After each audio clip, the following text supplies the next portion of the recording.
अखिल भारतीय अंगिका साहित्य कला मंच के जे मुख्य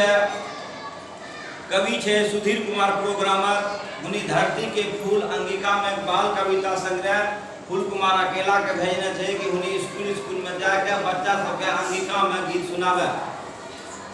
अब अपने सबके गीत सुनावे छे बच्चा सब पिचू पिचू बोलते हैं माय सरस्वती आबो आबो हमरा सबके लूर सिखावो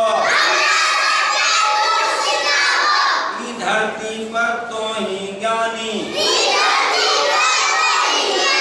विद्यार्थी हो विद्यादानी पढ़ाई लिखाई में मन लगावो माय सरस्वती आबो आबो माय सरस्वती आबो आबो हमरा सबके लूर सिखावो